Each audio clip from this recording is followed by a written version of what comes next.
Hello students, welcome back to the channel. DHU अकॅडमीच्या आणखी एका MCQ सेशन मध्ये मी प्रसाद सर तुमच्यापैकी प्रत्येकांचं स्वागत करतोय. आपण आतापर्यंत प्रोसेस कॉस्टिंगचे 2 व्हिडिओज ऑलरेडी बॅचेस मध्ये डिस्कस केलेत.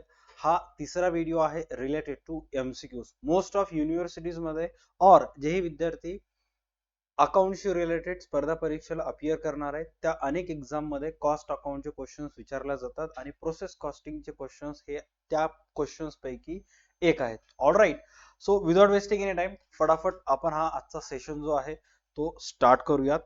So first of all first question जे तुम्ही चेक करू शकता स्क्रीनवर इथे तुम्हाला दिसत आहे.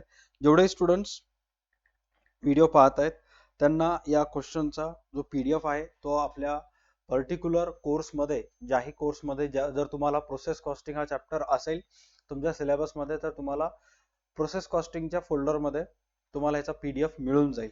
ऑलराईट, सर्वात फर्स्ट क्वेश्चन आन्सर देण्याचा प्रयत्न करा किंवा आन्सर सांगण्याचा प्रयत्न करा. Which of the following is the characteristics of process costing? पुढील पैकी कोणतं प्रोसेस कॉस्टिंगचं वैशिष्ट्य आहे?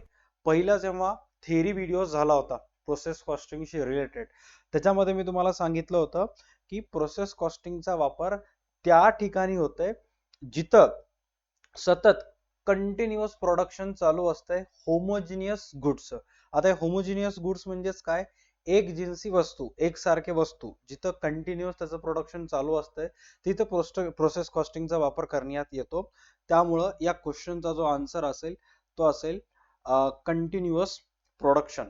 राईट, होमोजिनियस प्रोडक्शन म्हणजेच काय? उदाहरणार्थ चिप्सची फॅक्टरी असेल, कॉफीची फॅक्टरी असेल किंवा कोल्ड्रिंकची फॅक्टरी असेल जिथं कंटिन्युअस मध्ये एकसारखेच वस्तू, जसं की मॅगीची एक फॅक्टरी आहे तर फॅक्टरीज मध्ये प्रोडक्शन होत असताना बघितलं तुम्ही तर एकसारखे मॅगीचे पॅकेट जे आहे ते पॅक वगैरे होत असतात. राईट, तर अशा ठिकाणी प्रोसेस कॉस्टिंग करण्यात येते. Continuous production is a main characteristics of process costing.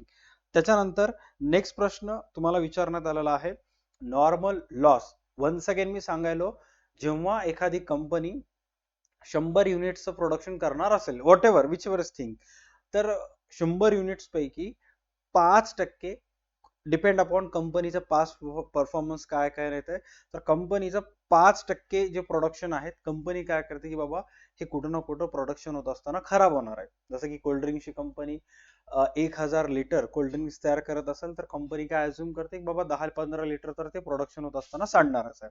त्याला काय म्हणतात? Normal loss. राईट, आता इथे त्याच्याबद्दल क्वेश्चन काय विचारण्यात आलेला आहे? Normal loss is treated by adding it to the cost of finished goods. Adding म्हणजेच काय की फिनिश्ड गुड्सच्या कॉस्ट मध्ये त्याची किंमत ऍड केल्या जाते. Subtracting it from the cost of finished goods, transferring it to an abnormal loss account and ignoring it. बघा, साधा सिंपल लॉस हे आहे की अबनॉर्मल लॉसला तुम्ही इग्नोर करू शकत नाही. सॉरी, नॉर्मल लॉसला यू कांट इग्नोर. आणि नॉर्मल लॉस हे अबनॉर्मल लॉसच्या अकाउंट मध्ये तर जात नाही. आता इथं काय सांगण्यात आलेलं आहे? 2 ऑप्शन्स जिथे तुम्हाला थोडस सिरियस होऊन आन्सर देण्याचा प्रयत्न करायचा आहे. Adding it to the cost of finished goods. सर्वात पहिले काय म्हणण्यात आलेलं आहे? Adding it to the cost of finished goods. आणि सेकंड सांगण्यात आलेलं आहे subtracting it from the cost of finished goods. Finished गुड्सच्या किमतीतून वजा करा असं म्हणायलंय, जे की पॉसिबल नाही. बिकॉज फिनिश्ड गुड्सच्या किमतीमध्ये, अंतिम वस्तूच्या किमतीमध्ये तुम्हाला नॉर्मल लॉस ऍड करावं लागेल just to find out accurate cost per unit. कारण नॉर्मल लॉस जे आहे ते अनअवॉइडेबल आहे, तुम्ही ह्याला अवॉइड करू शकत नाही. ते की अनअवॉइडेबल मीन्स ते एक्सपेक्टेड आहे. राईट, काही करा, नॉर्मल लॉस होणार म्हणजे होणार. त्यामुळे याचा आन्सर येईल adding it to the cost of finished goods. Done. त्याच्यानंतर नेक्स्ट सांगण्यात आलेला आहे अबनॉर्मल लॉस. आता अबनॉर्मल लॉस म्हणजे काय? ऑलरेडी तुम्ही जर पहिला व्हिडिओ जर बघितला असाल प्रोसेस कॉस्टिंगचं तर त्याच्यामध्ये सर्व गोष्टी तुम्हाला सांगण्यात आलेल्या आहेत. आता त्या व्हिडिओमध्ये बघितलेल्या व्हिडिओवरून किंवा जेही तुम्हाला समजलेलं आहे त्याच्यावरून आन्सर सांगण्याचा प्रयत्न करा. Abnormal loss is dot dot dot. काय सांगण्यात आलेलं आहे? Expected and unavoidable, unexpected and unavoidable, consider as a part of processed cost, ignore it in cost account. आता abnormal loss बद्दल थोडक्यात जर माहिती सांगायची असेल, शॉर्ट मध्ये सांगतो. कंपनी 100 प्रोडक्शन उत्पादन करणार, कंपनीला माहित आहे काही केलं तरी 5 युनिट प्रोडक्शन होत असताना नुकसान होणार आहे, तर या 5 युनिटला म्हणतात नॉर्मल लॉस, राईट. आणि मग टार्गेटेड प्रोडक्शन कितीच आहे 95चं, आणि कंपनीचं प्रोडक्शन झालं 92चं, स्टील कंपनीला एक्सपेक्टेड प्रोडक्शन पेक्षा किती युनिट कमी झाले, 3 युनिट कंपनीचे कमी झाले, तर याला म्हणतात अबनॉर्मल लॉस. या 3 युनिटला काय म्हणतात, अबनॉर्मल लॉस, राईट. जे की अबनॉर्मल लॉस, कंपनी किती लॉस एक्सपेक्ट केली होती, 5 लॉस एक्सपेक्ट केली होती, राईट. बट झाले किती कंपनीला नुकसान, 3 एक्स्ट्राचं नुकसान झालं. तर हे अनएक्सपेक्टेड आहे, जे की अवॉइडेबल आहे, जी कंपनी अवॉइड करू शकली असती.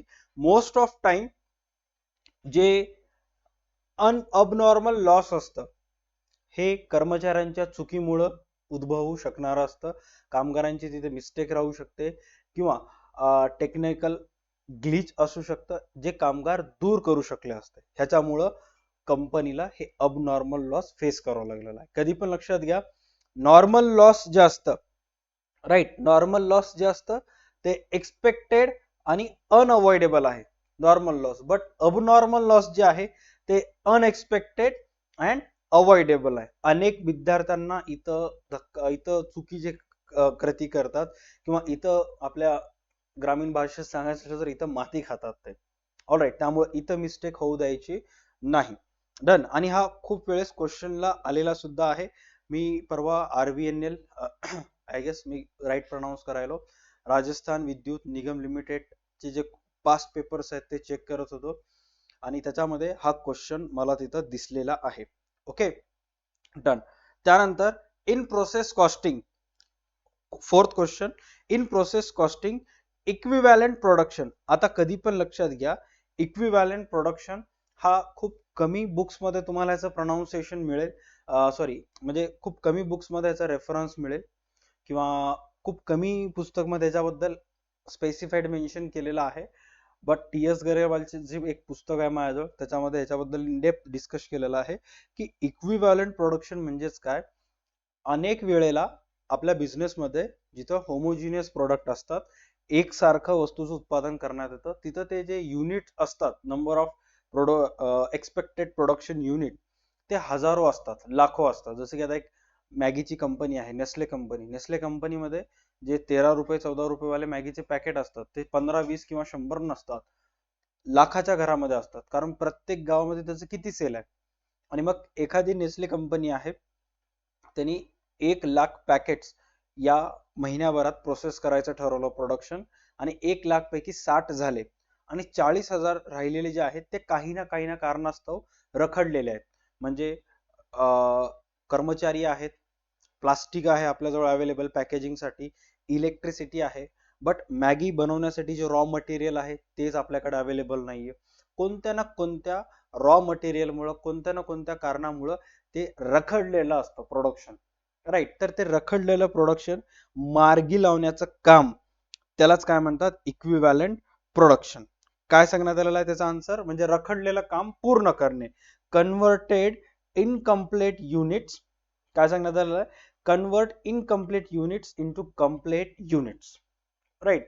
म्हणजे अर्धवट राहिलेलं काम पूर्ण करण्याच्या प्रक्रियेला इक्विव्हॅलंट प्रोडक्शन असं म्हणतात. आता याच्याबद्दल मल्टिपल बुक्स मध्ये मल्टिपल आन्सर्स आहेत, बट 80-20 चा रूल तिथे अप्लाय होतो. आता 80-20 रूल अप्लाय म्हणजे काय, काही ठिकाणी रखडलेलं काम म्हणजेच काय, प्रोडक्शन सर्व तयार आहे, 95% काम झालं, 5% राहिलेलं काम कोणतं, की त्याचं सेल करणे.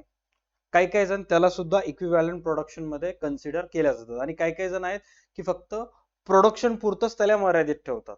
म्हणजे 100% प्रोडक्शन होऊन पॅकेजिंग होऊन माल गोदाम मध्ये गेलं तर ते काम कम्प्लीट झालं, म्हणजे इनकम्प्लीट काम आहे ते कम्प्लीट झालं. बट काही बिझनेसेस मध्ये जोपर्यंत ते सेल होत नाही तोपर्यंत काम पूर्ण झालं नाही असं त्याला गृहीत धरल्या कन्सिडर केल्या जाते. What is the main purpose of process costing? Process कॉस्टिंगचा मेन पर्पज काय आहे? साधं सिंपल लॉजिक आहे. आजच्या क्लासमध्ये सर्वात पहिल्या 2 मिनिटात आज सांगितलं होतं. प्रोसेस कॉस्टिंगचा मेन पर्पज आहे सीपीयू फाइंड आउट करणे. सीपीयू म्हणजेच काय? Cost per unit. Cost per unit find out करणे हा प्रोसेस कॉस्टिंगचा मेन पर्पज आहे. त्याच्यानंतर which account is credited when abnormal gain occurs? म्हणजे जेव्हा जेव्हा आपल्या बिझनेसला अबनॉर्मल गेन होतं, प्रोसेस अकाउंट डेबिट केल्या जातं, त्यामुळे आन्सर तर येणार नाही. Abnormal loss account, finished goods account and profit and loss account. Finished goods account आणि अबनॉर्मल लॉस तर काही दूर दूरपर्यंत घेणं नाहीये. अबनॉर्मल गेन आपल्यासाठी काइंड ऑफ एक गेन असतं, फायदा असतं. थोडस सोप्या भाषेत सांगतो मी की एक्झॅक्ट अबनॉर्मल गेन म्हणजे काय. कंपनी प्रोडक्शन करायचं ठरवली 100 युनिट्स, एक्सपेक्टेड लॉस 100 वस्तूचं उत्पादन होत असताना कुठं ना कुठं 5 वस्तू खराब होणारच आहेत, याला म्हणतात normal loss. Targeted expected production कितीच आहे? 95. एक्सपेक्टेड प्रोडक्शन आहे 95 आणि झालं प्रोडक्शन 97 युनिटचं. किती युनिट्सचा फायदा झाला? 2 युनिट्सचा फायदा झाला. याला म्हणतात अबनॉर्मल गेन. याला काय म्हणतात? अबनॉर्मल गेन, जे की कंपनीसाठी साधं सिंपल आहे, गेनच आहे. त्यामुळे आन्सर काय येईल? Profit and loss accounts. Abnormal gain at the end कोणत्या अकाउंटला ट्रान्सफर होणार? Profit and loss account.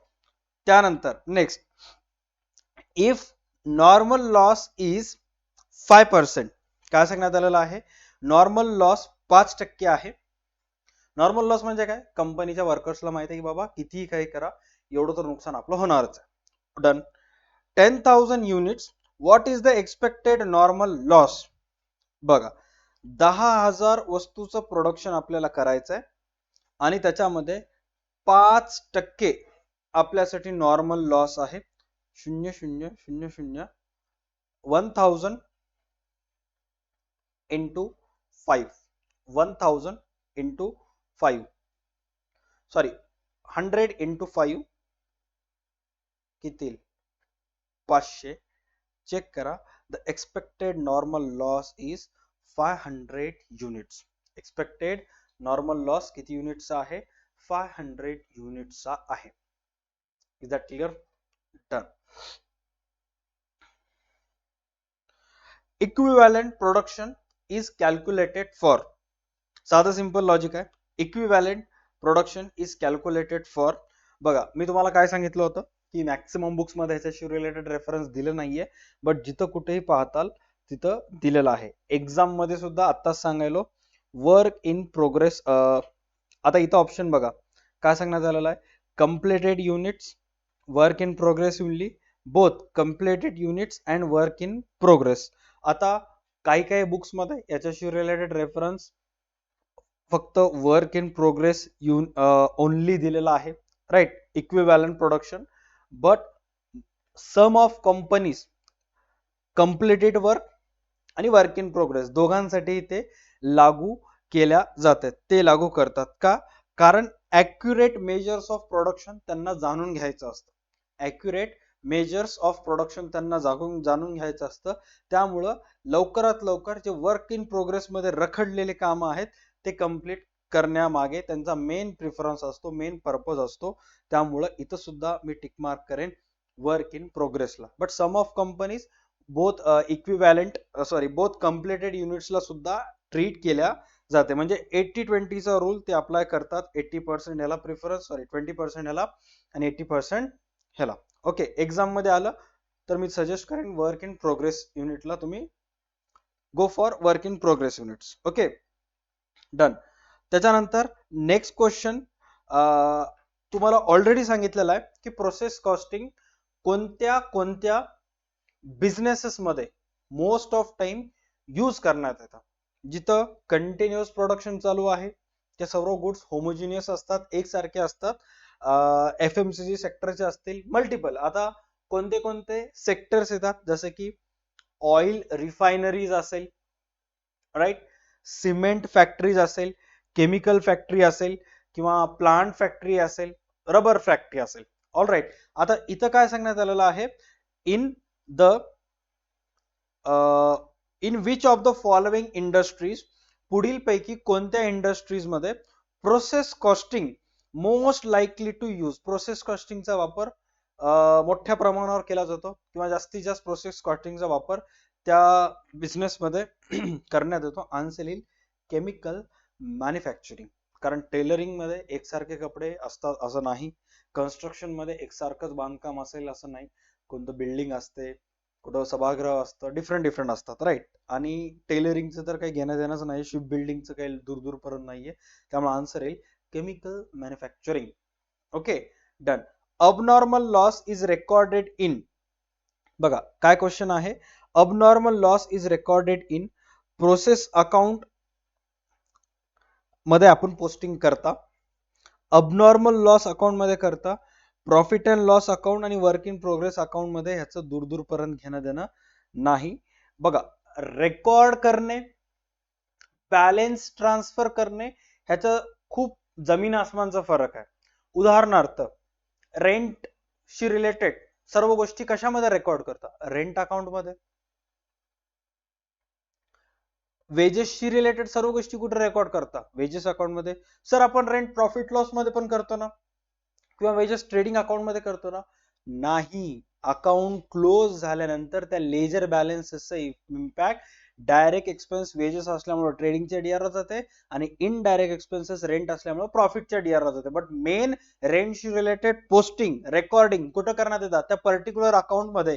त्यामुळे आन्सर असेल अबनॉर्मल लॉस जे आहे ते अबनॉर्मल लॉस अकाउंट मध्ये रेकॉर्ड करण्यात येते. कुठं, अबनॉर्मल लॉस अकाउंट मध्ये. नेक्स्ट क्वेश्चन आहे, what is the effect of abnormal gain on the cost per unit. काय सांगण्यात आलेलं आहे, what is the effect of abnormal gain on the cost per unit. Cost per unit साठी abnormal gain कशा पद्धतीनं फायदा करतो. बघा, सर्वात पहिले अबनॉर्मल गेन म्हणजेच काय, की कंपनी अगोदर डिसाइड केली होती की बाबा अबनॉर्मल गेन तर कळालं ना, दोन वेळेस सांगितलं. पहिल्या प्रोसेस कॉस्टिंगच्या पहिल्या 2 व्हिडिओज मध्ये सुद्धा तुम्हाला ऑलरेडी सांगितलेलं आहे अबनॉर्मल गेन. अबनॉर्मल गेन म्हणजेच इनडायरेक्टली जेव्हा जेव्हा अबनॉर्मल गेन येते तेव्हा बिझनेसचं लॉस कमी होते, कारण गेन झाल्यामुळे काय होते, फायदा होते. आणि बिझनेसचं लॉस कमी झाल्यामुळं, बिझनेसचं होणारा खर्च कमी झाल्यामुळं कॉस्ट ऑफ प्रोडक्शन जे आहे ते कमी होते, राईट. नॉर्मल लॉस चा काही इम्पॅक्ट सहसा होत नाही, बट अबनॉर्मल लॉस मुळे कॉस्ट ऑफ प्रोडक्शन वाढते आणि अबनॉर्मल गेन मुळे कॉस्ट ऑफ प्रोडक्शन डिक्रीज होते. कॉस्ट ऑफ प्रोडक्शन डिक्रीज होते कारण व्यवसायाचा खर्च वाढते. त्यामुळे आन्सर येईल अबनॉर्मल गेन मुळे कॉस्ट पर युनिट कमी होते आणि अबनॉर्मल लॉस मुळे कॉस्ट पर युनिट वाढते. सर आणखी सोप्या भाषेत करून सांगा. साधं सिंपल लॉजिक आहे. अबनॉर्मल गेन मुळे फायदा झाला, फायदा झाल्यामुळे कॉस्ट पर युनिट कमी झालं, ज्याच्यामुळे खर्च कमी झाला, त्यामुळे आन्सर डिक्रीज येते. आणि अबनॉर्मल लॉस मुळे खर्च झाला, खर्च झाल्यामुळे कॉस्ट पर युनिट वाढलं, ज्याच्यामुळे कॉस्ट पर युनिट इन्क्रीज होते. ओके, मी अशा पद्धतीने तुम्हाला सांगायलो जेणेकरून ज्यांना आतापर्यंत प्रोसेस कॉस्टिंगचा काही व्हिडिओ सुद्धा बघितलं नाही तरी त्याला सुद्धा थोडंफार समजेल. Okay, which of the following is not feature of process costing, पुढील पैकी कोणतं प्रोसेस कॉस्टिंगचं फीचर नाहीये. बघा, आता इथं काय सांगण्यात आलेलं आहे, cost is accumulated by processes. Correct. Process costing मुळे कॉस्ट जाणून घेण्यास मदत होते. आउटपुट इज होमोजिनियस, म्हणजे प्रोसेस कॉस्टिंग मुळे जे आउटपुट निघत असतात कंटिन्युअस प्रोडक्शन मुळे एकसारखे, जिथं कंटिन्युअस एकसारख्या वस्तूचं उत्पादन करण्यात येते त्यामुळे आउटपुट होमोजिनियस असलंच पाहिजे. Done. Products are produced in batches आणि cost are transfer between processes. Cost जे आहे ते प्रोसेसेस मध्ये ट्रान्सफर करण्यात येतात. प्रोसेस ए चं कॉस्ट प्रोसेस बी ला ट्रान्सफर करण्यात येते, बी चं कॉस्ट सी ला ट्रान्सफर करण्यात येते. त्यामुळं ऑप्शन ए, बी आणि डी हे बरोबर आहेत. Products are produce in batches हा चुकीचा आहे, कारण प्रोसेस कॉस्टिंग अशा ठिकाणी यूज करण्यात येते जिथं कंटिन्युअस प्रोडक्शन होतात. बट हे जे इथं बॅचेस आलेला आहे, batches is more associated with job costing. बॅचेसचा संबंध हा जॉब कॉस्टिंग हा एक वेगळा चॅप्टर आहे, त्याच्याशी रिलेटेड येतो. त्यानंतर व्हेन नॉर्मल लॉस अकॉर्स, जेव्हा नॉर्मल लॉस उद्भवते, जेव्हा बिझनेस मध्ये नॉर्मल लॉस होते, the cost per unit of the goods unit is dot dot dot. साधं सिंपल आहे, जेव्हा नॉर्मल लॉस आलं तेव्हा कॉस्ट पर युनिट जे आहे, right, cost per unit increases. का? नॉर्मल लॉस हे खर्च आहे, खर्च झाल्यामुळं कॉस्ट पर युनिट सुद्धा वाढतं. Abnormal loss cost per unit वाढतं. अबनॉर्मल गेन फायदा झाला, कॉस्ट पर युनिट कमी होतो. Right, done, great. 11व आणि 13व हे दोन्ही एकदाच वाचून घ्या, ऑटोमॅटिक समजेल. चला नेक्स्ट आणखी एक कॅल्क्युलेशन बेस्ड क्वेश्चन आहे. आता इथे तुम्हाला काय सांगण्यात आलेलं आहे व्यवस्थित चेक करा, हा अतिशय इम्पॉर्टंट आहे. इथे तुम्हाला सांगण्यात आलेलं आहे कॉस्ट ऑफ द गुड्स, तुम्हाला इकडं कॅल्क्युलेशन करता येईल मला. Okay, cost of the goods इथे कॅल्क्युलेट करेन. Cost of the goods of 10,000 units, total तुम्हाला किती युनिट्सचं उत्पादन करायचं? 10,000. In a process is rupees 50,000. Right, there is a normal loss of 1,000 units. What is the cost per unit? आता साधा simple आहे, cost पर युनिटचं सूत्र आहे cost per unit is equal to cost of production divided by net unit, म्हणजे उत्पादनासाठी लागलेला खर्च भागिले टोटल उत्पादित वस्तूची नग संख्या. आता सर्वात पहिले चेक करा, कॉस्ट ऑफ प्रोडक्शन किती हजारचा आहे? कॉस्ट ऑफ प्रोडक्शन 50,000चा आहे, तर इथे लिहिलं आपण CPU cost per unit find out करायचा आहे. CPU is equal to cost of production भागिले नेट युनिट. नेट युनिट म्हणजे किती वस्तूचं उत्पादन तुम्ही केलं. ओके, कॉस्ट ऑफ प्रोडक्शन किती हजारचं आलं? 50,000चं आलं. नेट युनिट किती वस्तूचं उत्पादन झालं? Expected units 10,000 divided by normal loss 1,000. Net units कितीचे आहेत? 9,000चे नेट युनिट्स आहेत. 50,000 भागिले 9,000 करा, आन्सर तुम्हाला येऊन जाईल 50,000 भागिले 9,000. 50,000 भागिले 9,000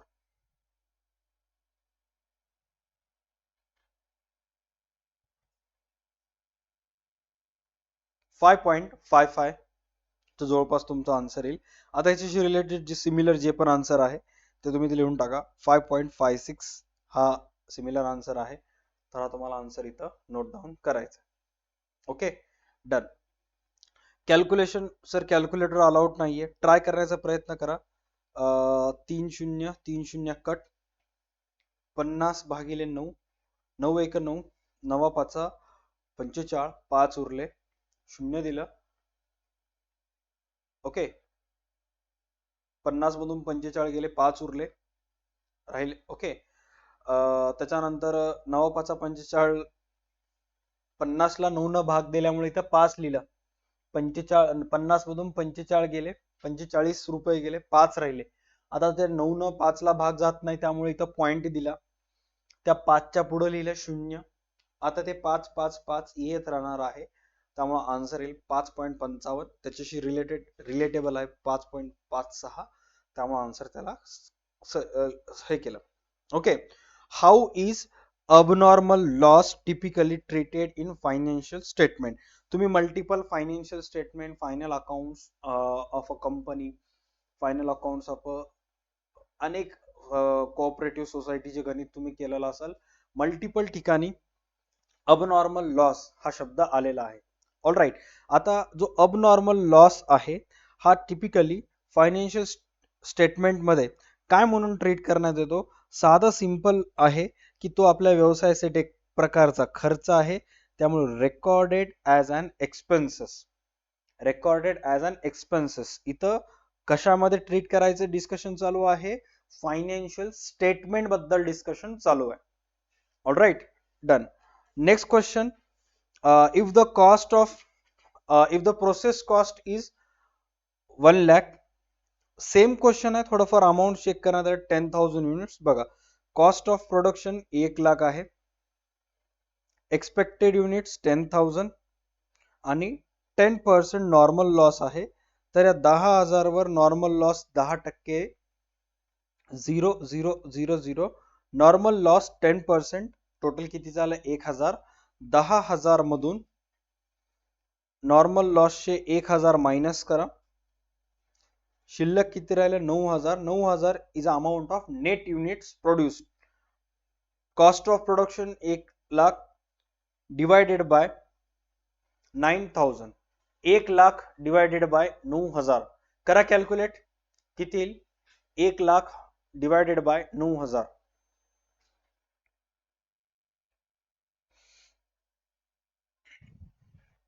30 30 कट, 100 भागिले 9 करा, 9 1 9, 1 उरला, पुन्हा 9 1 9.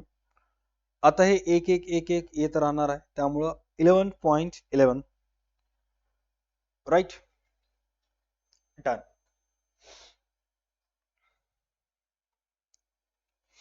Equivalent units of production considered. Equivalent units of production consider.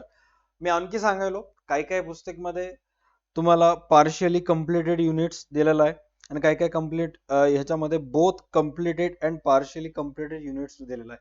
म्हणजे कम्प्लिटेड युनिट्स त्याचबरोबर पार्शियली कम्प्लिटेड युनिट्स दोन्हीलाही मार्गी लावण्यासाठी equivalent units of production, equivalent युनिट्सचा विचार करण्यात येतो. Right, done. आता इथं काय सांगण्यात आलेलं आहे? Only completed units, only partially completed units असं इथं आलेलं आहे. वर्क इन प्रोग्रेस बद्दल इथं काही उल्लेख केलेला नाहीये, त्यामुळे मी इथं बोथ कम्प्लिटेड अँड पार्शियली युनिट्सचा विचार इथं I am going with this. Okay, done. What is the primary difference between? हा क्वेश्चन येण्याचे मॅक्सिमम चान्सेस आहेत. अशा क्वेश्चन्सला स्टार मार्क करून ठेवत जाणे. काय सांगण्यात आलेलं आहे? What is the primary difference between normal and abnormal loss. एक साधं सिंपल छोटस एक टेक्निक सांगतो, जेवढे स्टुडंट्स व्हिडिओ पाहिलेत त्यांनी लक्षात घ्यायचं. ओके, जेव्हाही करंट सिच्युएशन मध्ये इंडियन पॉलिटिक्सचा विचार करण्यात येतो, तुम्ही काही नेते आपल्या भारतामध्ये आहेत ज्यांना तुम्ही इग्नोर करू शकत नाही. राईट, जसं की नरेंद्र मोदी असेल, अमित शहा असेल, महाराष्ट्रामध्ये शरद पवार असेल, माननीय शरदचंद्र पवार जी असतील, किंवा माननीय नरेंद्र मोदी किंवा अमित शहा, हे सर्व पॉलिटिशियन्स आहेत ज्यांना तुम्ही इग्नोर करू शकत नाही. इंडियन ग्रोथ स्टोरी बद्दल जेव्हा आपण विचार करता किंवा इंडियन बिझनेसेस बद्दल विचार करता, तर रिस्पेक्टेड रतन टाटा सर, मुकेश अंबानी, किंवा करंट सिच्युएशन मध्ये अडानी, महिंद्रा अँड महिंद्राचे ग्रुप, तसे अनेक उद्योजक आहेत ज्यांना तुम्ही इग्नोर करू शकत नाही. इंडियन क्रिकेटची जेव्हा गोष्ट येईल, सचिन तेंडुलकर, विराट कोहली, रोहित शर्मा यांना तुम्ही इग्नोर करू शकत नाही. हे मेन असतात. जेव्हा जेव्हा गोष्ट क्रिकेटची येईल, विराट कोहली, तेंडुलकरचं नाव येईलच. इंडियन क्रिकेटमध्ये MS धोनीचं सुद्धा नाव येईल, रोहित शर्माचं सुद्धा नाव येईल. तसंच आपल्या अकाउंट्स मध्ये अनेक चॅप्टर्स असतात. ते चॅप्टर आलं की लोकांना ते दिसणार, ते आठवणार म्हणजे आठवणारच. जसं बिल ऑफ एक्सचेंज विचार करायला ड्रॉवर ड्रॉवीचा उल्लेख येतेच. नॉट फॉर प्रॉफिट कन्सर्नचे विचार केला, सरप्लस डेफिशिएट येतात. राईट, इश्यू ऑफ शेअरचा विचार केला, प्रीमियम, अलॉटमेंट, हे सर्व गोष्टी येणार. तसंच जेव्हा जेव्हा प्रोसेस कॉस्टिंगचा आपण विचार करतो, प्रोसेस कॉस्टिंग या चॅप्टरचा विचार करता, cost per unit, normal loss, abnormal loss हे कंपल्सरी सर्वात पहिले येतात, अग्रेसर असतात हे. आणि असे जे प्रत्येक चॅप्टरचे मेन पॉइंट्स आहेत ह्याला अगोदर घाव घालायचा आहे तुम्हाला, याला सर्वात अगोदर फोकस करायचं. ऑलराईट, त्यामुळं हिंट मी तुम्हाला सांगायलो की कोणत्या कोणत्या चॅप्टरचे काय काय इम्पॉर्टंट आहेत, सर्वात अगोदर ते कव्हर करायचं, मग बाकी सगळीकडे जायचं. कारण अकाउंट एक अशी दुनिया आहे, असं जंगल आहे ज्याच्यामध्ये एकदा पडलं तुम्ही गायबच होऊन जाता. तुम्ही कुठल्या पेजवर कुठल्या ऍडजस्टमेंटवर भटकून जाता काहीच कळत नाही. त्यामुळं अभ्यास करत असताना खरंच इम्पॉर्टंट आहे का हे सर्वात अगोदर पहा आणि मग ते वाचायला स्टार्ट करा. आणि या आपल्या बॅचेस मध्ये जी आपली स्पर्धा परीक्षेशी रिलेटेड आपली अकाउंटची बॅच असेल त्याच्यामध्ये मी अशाच जास्त गोष्टींवर जास्तीत जास्त फोकस केलेला आहे की जे मोस्ट चान्सेस असतात, मोस्ट एक्सपेक्टेड असतात. अननेसेसरीली गोष्ट कोणतीही या बॅच मध्ये अगोदरपासून मी शिकवलेली नाहीये आणि शिकवणार पण नाहीये. All right, done. आणि जसं की हा क्वेश्चन आहे, what is the primary difference between normal and abnormal loss. तर साधं सिंपल याचं एक्झाम्पल आहे की नॉर्मल लॉस जे आहे ते normal loss is expected, abnormal loss is unexpected. Right, normal loss जे आहे ते बाबा माहित आहे की नॉर्मल लॉस हे होणार आहेच. अबनॉर्मल लॉस म्हणजे काय, बाबा हे नुकसान झालं हे म्हटलं नव्हतं की नुकसान होईल. शॉर्ट मध्ये सांगायचं असेल 100 युनिटचं प्रोडक्शन करायलेत, कुठं ना कुठं 5 युनिट्स तर खराब होणारच आहेत. जे वर्कर्स असतात सांगतात की 100 युनिटचं प्रोडक्शन करायला 5 कुठं ना कुठं खराब होतात, बट गॅरंटीड 95 येतातच. राईट, आणि आले किती 92, तर किती एक्सपेक्टेड पेक्षा कमी आले 3, तर याला म्हणतात अबनॉर्मल. एक्सपेक्टेड नुकसान होणार आहे कितीचं माहित होतं 5, तर याला म्हणतात नॉर्मल. अनएक्सपेक्टेड अचानकपणे नुकसान झालं, आपल्याला माहीतच नव्हतं, त्याला अबनॉर्मल लॉस असं म्हणतात. आन्सर येईल याचं बी. त्याच्यानंतर next, in process costing cost or accumulated for. Process costing मध्ये जे कॉस्ट जाणून घेतल्या कॅल्क्युलेट केल्या जाते, अक्युमुलेटेड कॅल्क्युलेट करण्याचा प्रयत्न, जाणून घेण्याचा प्रयत्न केला जाते. कशासाठी, each unit of product produced, each process or department, each batch आणि each job order. आन्सर येईल in process costing cost or accumulated for each unit produced. Answer काय येईल, each unit produced. राईट, की प्रत्येक युनिट जे तुम्ही produce करायला त्याची कॉस्ट जाणून घेण्यासाठी ते करण्यात येते. Okay, done. त्याच्यानंतर नेक्स्ट सांगण्यात आलेला आहे, what is the purpose of using concept of equivalent. भाई आणखी एक वेळेस तेच आलेलं आहे, कारण हे मल्टिपल वेळा एक्झामला आलेला क्वेश्चन आहे. सरळ सरळ आन्सर देतो मी, to work in progress inventory, to value work in progress inventory. जे अर्धवट राहिलेलं आहे ज्याला पूर्ण करायचं आहे ते जाणून घेण्यासाठी. Alright, done. हे झाले प्रोसेस कॉस्टिंगशी रिलेटेड व्हिडिओज. मोस्ट चान्सेस आहेत ते एमसीक्यूज एक्झामला येऊ शकतात. आपल्या बॅचेस मध्ये कॉस्ट अकाउंट ऑलरेडी झालेला आहे, कॉर्पोरेट अकाउंट ऑलरेडी झालेला आहे. मागच्या काही दिवसापासून आपण ऍडव्हान्स कॉस्ट अकाउंट स्टार्ट केलं आणि अकाउंटिंग फॉर स्पेशल ट्रान्झॅक्शन मधलं आपलं जो चॅप्टर आहे सर्वात इम्पॉर्टंट ब्रांच अकाउंट ते झालेलं आहे. प्रोसेस कॉस्टिंग झालेलं आहे. इथून पुढचे चॅप्टर्स येतील, व्यवस्थित सर्वांनी रिव्हिजन करून एमसीक्यूज वगैरे कव्हर करायचे. अभ्यासाची सोपी टेक्निक आहे. तुम्ही कुठलीही कोणत्याही सरांची बॅच घेतली असेल 2 ते 2.5 तास, जेवढे स्पर्धा परीक्षेचे स्टुडंट आहेत त्यांच्यासाठी खास करून ही इन्फॉर्मेशन आहे की कोणत्याही सरांची तुम्ही बॅच घेतली असेल तर सर्वात पहिला कंपल्सरी 2 ते 2.5 तास व्हिडिओज पहा. एमसीक्यूचं वाचन सतत ठेवायचं आहे. आपली जर टेस्ट सिरीज परचेस केली असेल तर त्या टेस्ट सिरीज मध्ये तुम्हाला चॅप्टर वाईज एमसीक्यूज नावाचं एक फोल्डर आहे, त्याच्यामध्ये सर्व महत्वाचे एमसीक्यूज ऍड केलेले आहेत, ते वाचून घ्यायचं आहे. अँड देन टेस्ट सिरीज मध्ये full length 25 mock test add केलेले आहेत, ते व्यवस्थित सॉल्व्ह करायला स्टार्ट करायचं आहे. All right, done. भेटूयात पुढच्या सेशन मध्ये. ज्यांनी ज्यांनी कोर्स परचेस केलेला आहे त्यांना ह्याच्या नंतरच्या व्हिडिओमध्ये प्रोसेस कॉस्टिंगशी related abnormal loss, abnormal gain account कसं काढायचं, काय नाही ते कसं कॅल्क्युलेट करायचं, व्हिडिओ लेक्चर नंबर 4 पासून दिसायला स्टार्ट होईल. ऑलराईट, चला भेटूयात पुढच्या सेशन मध्ये. Tata bye, take care and stay connected.